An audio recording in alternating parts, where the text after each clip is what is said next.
大家好，我是倪海厦，在中医养生领域深耕数十载，见过太多人把咳嗽、有痰、胸闷这些症状当成小毛病，觉得吃片药、喷点雾就能应付过去。我今天要郑重告诉大家，根本不是这么回事。这些看似不起眼的症状背后，藏着的可能是你身体里积了十几年甚至几十年的毒，尤其是肺里的那些痰，它不是一天两天堆出来的，而是像烟囱里的油垢，一层叠一层，慢慢把你的气道堵得越来越窄，到最后连喘气都觉得费劲，那时候再想清理可就难了。我早年在外看诊时遇到过不少这样的病人，有位病人一进门就说，倪医师，我每天早上醒来都得咳上大半天，痰特别多，有时候是白泡泡，有时候发黄，偶尔还带着点灰黑色，吃了不少止咳药也不管用。我问他，你抽烟多久了？他说抽了快30年了，一天2包，戒不掉。我告诉他，你这痰不是普通的痰，是老痰，藏在肺底最深的地方，光靠吃药根本清不干净，得用个法子把它从根子里逼出来。他当时还不信，觉得靠自己的身体怎么可能把痰逼出来，结果跟着我练了几天方法，真的咳出了一大块黑灰色的粘痰，他自己都吓了一跳，说这东西真的是从我肺里出来的。我说当然是，你抽了30年烟，那些焦油毒素早就在肺泡里结了痂，平常咳不出来，只有用深层的气机调动才能把它翻上来。还有个中年女士，常年有慢性咽炎，总觉得喉咙里有东西堵着，咳不出来也咽不下去，说话多了就觉得累，胸口发闷。她去看了很多次，都说只是炎症，开了消炎药，吃的时候管用，停药就复发。我看她的舌苔白腻，脉浮缓，知道她肺里积了痰湿，就让她练我今天要讲的四字诀。她练了1周，跟我说，倪医师，我现在早上能咳出痰了，虽然不多，但咳完之后喉咙特别舒服，说话也不费劲了。又坚持了1个月，她的慢性咽炎居然好了，再也不用随身带润喉糖了。更让她惊喜的是，以前一到秋天就会犯的过敏性鼻炎，那年也没发作，这就是肺气通畅后身体整体抵抗力提升的效果。今天我要教大家的这个方法，不是吃药打针，也不用任何器械，就靠一个声音一个动作配合，叫做四字诀。很多人看到4这个字不知道怎么念，其实它念4，发音要像风吹过竹林那样细细的长长的，从牙齿缝里慢慢吐出来，不能急不能短。这个声音不是随便编的，是古代传下来的6字诀之一，专门针对肺脏设计的。中医里讲肺属金，在五阴宫商厥子羽里对应商阴，而4就是商阴的代表。你一发出这个音，整个肺经就会跟着震动起来，就像给肺脏做深层按摩。我曾让学生用仪器监测过，发4音时，肺部的振动频率能达到4到8赫兹，这个频率刚好能松动肺里的老痰，却不会损伤肺泡，可见古人的智慧有多精妙。咱们先说说肺经在身体里的走向。人体有12条经络，肺经是第1条，从胸口开始往下连接大肠，再顺着胃口往上走，穿过横膈膜进入肺脏，然后从腋下出来，沿着上臂内侧前缘一直走到拇指的少商穴。这条经络要是堵了，你就会觉得胸口发闷，呼吸浅短，喉咙发痒，痰卡在喉咙里咳不出来。而4这个音就像一把柔软的刷子，顺着肺经的走向一路刷下去，把那些粘在经络管壁上的痰一点点震松，让它慢慢浮上来，这样你才能咳得出来。我有个学生刚开始练的时候，总觉得手臂内侧有酸胀感，这就是肺经不通的表现。坚持练了10天，酸胀感消失了，呼吸也顺畅了很多。我常跟学生说，肺就像一个大滤网，每天要过滤很多空气里的灰尘、细菌，时间久了，滤网就会被堵住。普通的咳嗽就像用手拍一拍滤网，只能把表面的灰尘拍掉，而4字诀的发音能震动滤网的每一根纤维，把嵌在里面的脏东西都震下来。但光会发音还不够，必须配合动作，才能真正把毒逼出来。很多人以为念几声4就完事了，那是自欺欺人，根本没用。我告诉大家，真正的功夫是在你觉得自己已经没气可吐的时候，才刚刚开始。咱们先从最基础的站姿讲起，你要站直，双脚分开与肩同宽，膝盖微微弯曲，不要锁死，不然气机就堵在膝盖这里。很多人练的时候膝盖绷得笔直，练完觉得腿酸，就是因为气机不通。脊柱要挺直，像有根绳子从头顶往上拉着你，下巴微微收一点，不要仰头，仰头会让颈椎紧张，影响气的上升。舌头轻轻顶上颚，这是道家讲的搭鹊桥，能打通任脉和督脉的通道，让气在体内形成循环，不然气会从嘴里散掉。有个病人一开始不理解为什么要舌顶上颚，练的时候总忘了，我让他含一小块冰糖在舌头和上颚之间，慢慢就养成了习惯，气也能更好的循环了。接下来是动作的核心，双手从身体两侧慢慢抬起来，就像拖着一团棉花似的，不用用力，一直抬到头顶上方。在抬手的过程中，你要慢慢吸气，吸得越饱满越好，让胸腔完全打开，感觉空气充满了每一个肺泡。很多人吸气只到胸口，没到肺底，这样练效果会差很多。你要试着把气往下吸，吸到肚子鼓起来，这才是腹式呼吸，能让肺充分扩张。我曾教过一个肺气肿病人，他一开始只能浅吸气，吸不到3秒就憋得慌。我让他从抬手吸气数3秒开始，慢慢增加到5秒、8秒。3个月后，他的肺活量比之前增加了近1倍。当手抬到最高点的时候，脚跟也要慢慢离地，用脚尖站着。这个细节很多人会忽略，其实特别关键。脚尖一点起来，脚底的涌泉穴就打开了。涌泉穴是肾经的起始穴，肾主纳气，肺主呼气，一个管吸气往下沉，一个管呼气往上排。只有让肾和肺接上气，你的呼吸才能有深度，才能把肺底的残气逼出来。很多人练的时候不踮脚，气只在胸口转，练完觉得胸闷，就是因为没调动肾的力量。你可以试试，踮脚的时候是不是能感觉到一股热气从脚底往上走？这就是肾气得以上升的表现。有个肾虚的病人，踮脚时总觉得脚底发凉，我让他在练之前用温水泡脚10分钟，再配合踮脚，慢慢脚底就热起来了，肾的纳气功能也跟着好转。然后就是发誓这个音了，嘴巴要微微张开一条缝，牙齿轻轻闭着，舌尖轻轻顶在上牙龈上，然后慢慢均匀地把气吐出来，同时发出誓的声音。这个声音一定要慢，要像抽蚕丝一样，越长越好。你吐得越慢，震动的频率就越低，能深入到肺里更深的地方。我见过太多人练这个，一开口就是嘶一声，气马上就没了，手也放下来了，脚跟也落地了，还觉得自己练完了。我跟他们说，你这样练100遍也没用，等于白费劲。为什么？因为你漏掉了最关键的一步。当你把气全部吐完，嘴巴闭上的那一刻，不是结束，而是真正的开始。这时候你要立刻提肛，就是把肛门收紧，像忍大便那样用力，同时小腹往里收，继续保持式的口型，但不要发出声音，用内在的力量再推那一口气。这个动作才是逼毒的核心。你前面吐的那些气，只是把肺中部的废气排出去了，真正藏在肺底部支气管末端的那些陈年老痰，只有靠着最后一股力才能顶上来。我有个学生是个老烟民，练这个方法的时候，一开始总忘了提肛，练了3天都没反应。后来我盯着他做，让他提肛的时候再坚持10秒钟，结果第4天早上他就咳出了一大块黑褐色的痰，之后每天的痰都在减少。1个月后，早上起来再也不用咳半天了，呼吸也顺畅多了。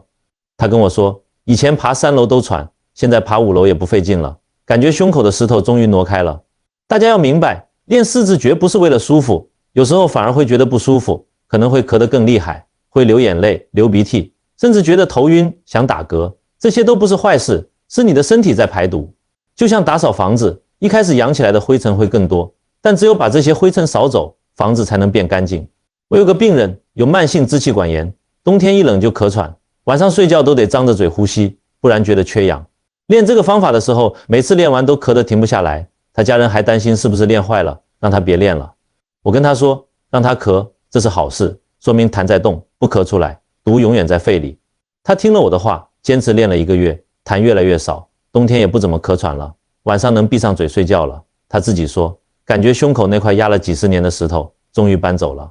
更让他意外的是，以前冬天总爱犯的关节炎，那年也轻了很多。这就是气血通畅后全身都受益的效果。接下来我要跟大家讲，为什么这个简单的动作和声音会有这么大的效果。不是我夸大，也不是什么神秘主义，而是它的每一步都符合人体经络的运行规律，都是在调动你内在的真气。咱们先看抬手这个动作，当你双手从两侧慢慢上举，其实是在拉伸整条肺经。肺经从胸口走到手臂，你手抬得越高，肺经被拉得越开，气血就越通畅，那些堵在经络里的痰就能被捋松。很多人抬手的时候肩膀会耸起来，这是不对的，你要让肩膀往下沉，放松，不然气会堵在肩膀这里，练完觉得肩膀酸。正确的抬手应该是从腋下发力，不是从肩膀发力，这样才能真正拉伸肺经。我有个学生刚开始抬手总耸肩，我让他在腋下加一张纸，抬手时不让纸掉下来，慢慢就纠正了动作，肩膀也不酸了。再说说踮脚尖这个动作，能触动肾经的涌泉穴，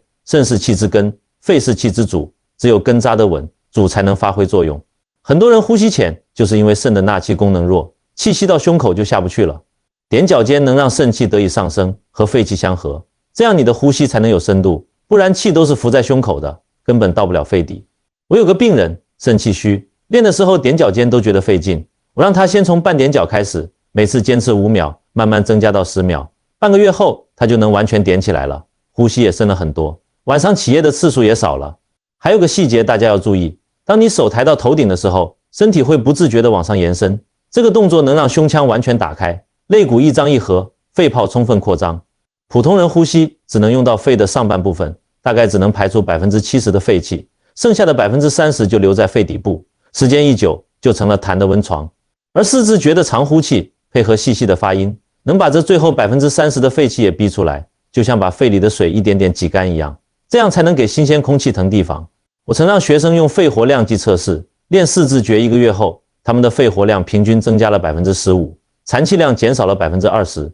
这就是最好的证明。再说说提肛这个关键动作，很多人不知道，提肛的时候会阴穴会收紧，会阴穴是任脉和督脉交接的地方，任脉从会阴往上走，过腹部、胸口到嘴唇，督脉从会阴往后走，沿脊柱到头顶。你一提肛，任督二脉就接上了，气就能从下面冲上来，进一步压迫肺部，把残留在肺底的痰顶上来。我见过一些练功有素的人，他们在做无声提肛的时候，脸上会泛起一种特别的红润，额头微微出汗，后背还有热流往上冲，这就是气开始通督脉的现象，不是幻觉，是身体里的真气被调动起来了。有个练了10几年功的老先生，他说每次练完四字诀都能感觉到一股热流从尾椎骨往上走，一直到头顶，这就是小周天通了的表现，说明气在体内循环通畅了。他今年80多岁了，还能自己种菜、爬山，身体比很多年轻人都好。大家在练习的时候可能会遇到各种反应，很多人看不懂，以为是练错了，其实这些都是身体在好转的信号。最常见的就是咳嗽加剧，你明明没感冒也没着凉，练完就开始咳，有时候还会咳出痰来，这说明肺里的痰被震动了，开始往上浮，是好事，不要怕。有些人咳出的痰是白色泡沫状的，这是寒痰，说明肺里有湿气，可能是平时吃太多生冷食物，或者经常待在空调房里导致的。有些人咳出的痰是黄色的，比较粘稠，这是热痰，说明肺里有火气，可能是吃了太多辛辣油炸的食物。还有些老烟民会咳出灰黑色的痰，这是沉积的毒素，越咳越少，就说明毒在减少。我有个病人咳了半年的黄痰，练四字诀2周后，痰变成了淡黄色，1个月后变成了白色，最后几乎没有了。去检查时，肺部的炎症也消失了。除了咳嗽，还有人流眼泪、流鼻涕。中医讲肺开窍于鼻，气化在毛，泪为肺之液，你把肺里的浊气逼出来，眼泪和鼻涕自然就会流出来。这就像打扫房间的时候，灰尘扬起来，眼睛会不舒服一样，是正常的排毒反应。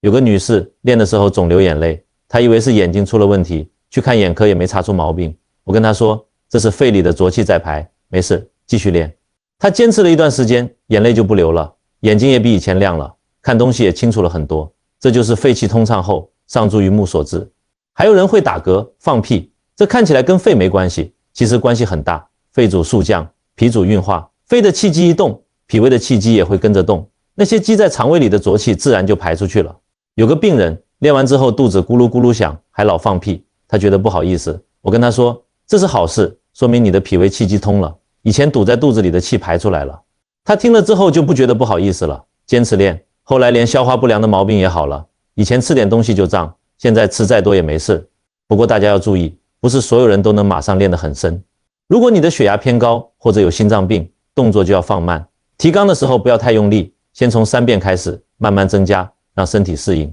有个高血压病人一开始练提肛，血压就升高到160到100，我让他不提肛，只做抬手、点脚、发音的动作，等血压稳定在130到80左右，再慢慢尝试轻轻提肛，每次只提1秒，逐渐增加到3秒，这样就没事了。他坚持练了半年，血压控制得很好，降压药也减了一半。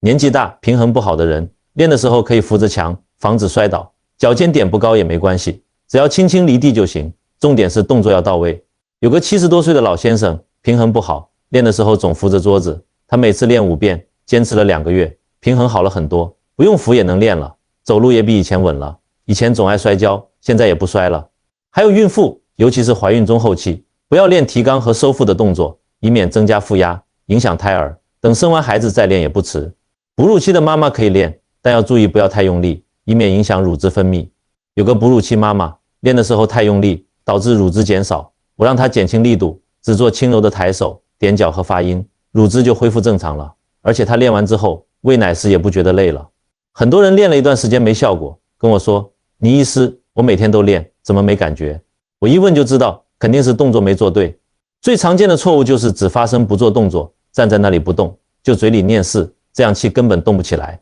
肺经也得不到拉伸，自然没效果。有个学生就是这样，练了半个月没反应，我让他对着镜子练，纠正他的动作，加上抬手和点脚后，1周就开始咳痰了。他自己都很惊讶，原来之前是动作错了，难怪没效果。还有人动作太快，一吸一呼3秒钟就完事，手一抬一放，脚跟一点一落，这是在做广播体操，不是练功。真正的四字诀讲究慢、匀、深、长，手要慢慢抬，气要慢慢吸，发声要慢慢吐，越慢效果越好。你可以试着数秒，吸气数5秒，抬手数5秒，发音数10秒，这样就能慢下来了。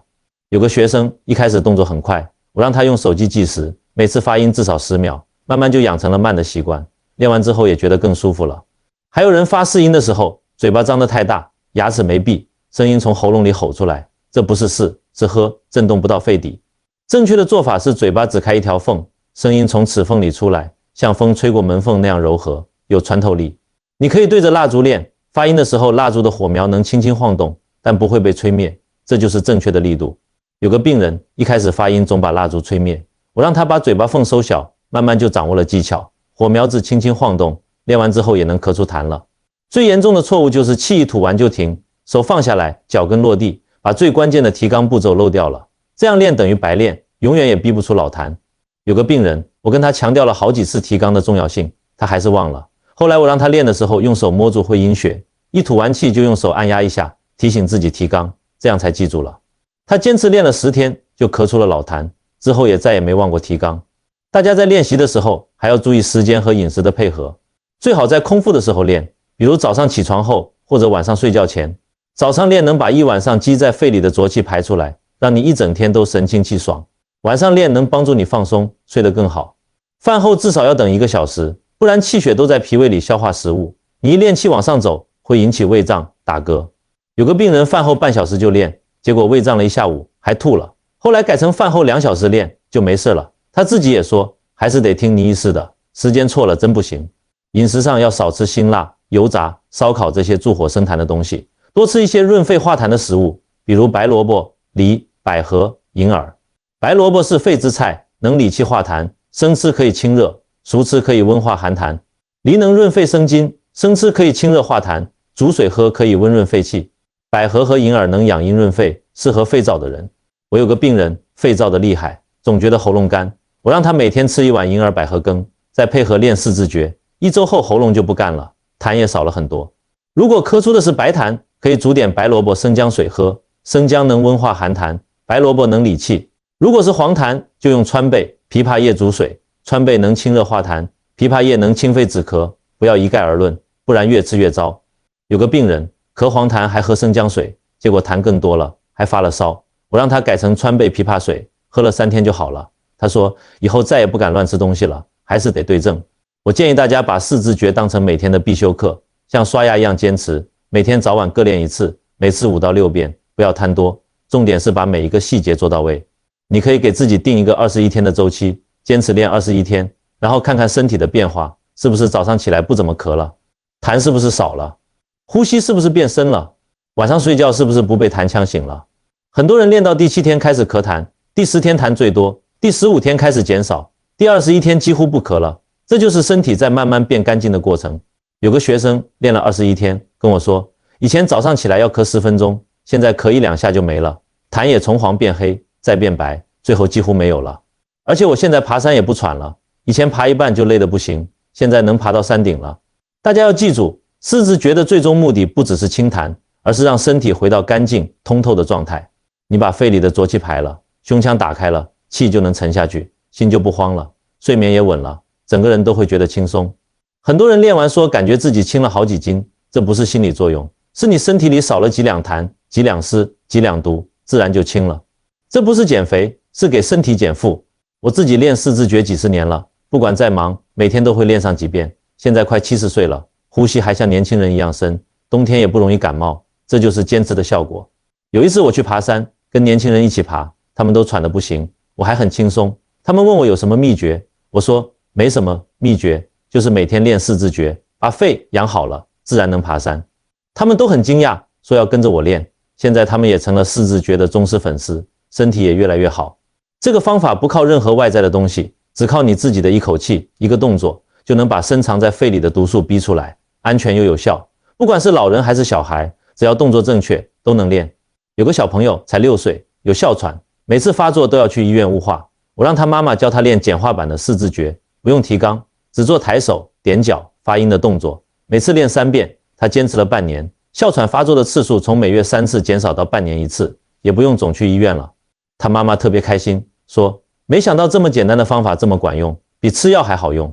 最后我要跟大家说，健康不是等生病了才去治，而是在没病的时候就开始养。你每天花10分钟练四字诀，就像给肺做一次深层清洁，时间久了，身体自然会给你回报。不要小看这简单的一个动作，一个声音，它藏着老祖宗的智慧，也藏着你自己身体的力量。只要你愿意坚持，就能把身体里的毒一点点逼出来，拥有通畅的呼吸和健康的身体。很多人觉得养生很难，要吃昂贵的补品，要做复杂的功法，其实不是这样。养生就藏在日常生活的小事里，像练四字诀这样，不用花钱，不用花太多时间，只要你愿意做，就能有效果。我希望大家都能把这个方法学会，教给家人和朋友，让更多人摆脱咳嗽、有痰、胸闷的困扰，拥有健康的肺，享受顺畅的呼吸，安安稳稳地过好每一天。